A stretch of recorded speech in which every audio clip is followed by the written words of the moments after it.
And I guess we're back to Kellie now. Common Core requirements and assessments are controversial with a lot of parents who object to teaching to the test and what some feel is excessive testing, and others support the standardization of education. What are your thoughts on Common Core? Well, I think we have to be careful. Common Core and our standardized tests are two different things. Common Core sets out the standards for our curriculum. It tells us what we need to be able to teach in the classroom, and then it's up to our teachers and our curriculum experts in the district to determine how that's going to be applied.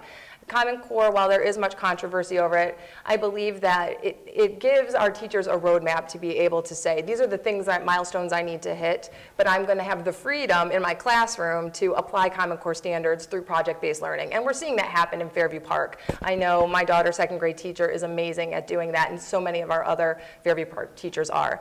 And then there's the issue of standardized testing, which gives my kids heartburn, me heartburn, probably everyone in the district heartburn. And I believe that while it is one potential indicator of the success of our children, the success of our teachers, it is not the be-all, end-all, and it shouldn't be.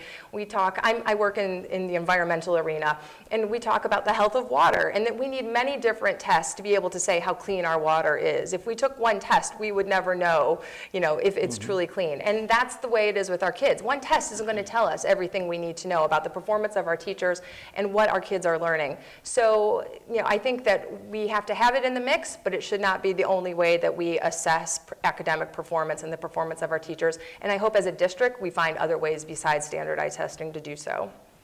Okay, Mr. Allen?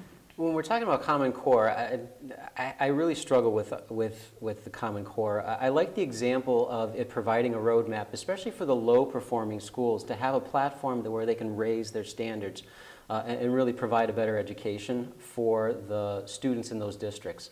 I believe our students are doing very well, and I'm concerned that sometimes you may have a top-down approach where you have the higher-performing schools now being pulled down as a result of some of these standards. And I also challenged because I understand it's more of a top-down approach. I really like to see more, and this is what Kellie talked about, more of the locally driven projects that are given to really augment what the children are doing within our community so that they can get a better, well-rounded education. Standardized testing, and I definitely get the heartburn phenomenon as well, especially when they're timed and the clock's ticking and all of a sudden you blank out because you can't articulate an intro. But it really works well, but there's one thing that's missing is because it's one variable in a very large picture. Now, I work in healthcare.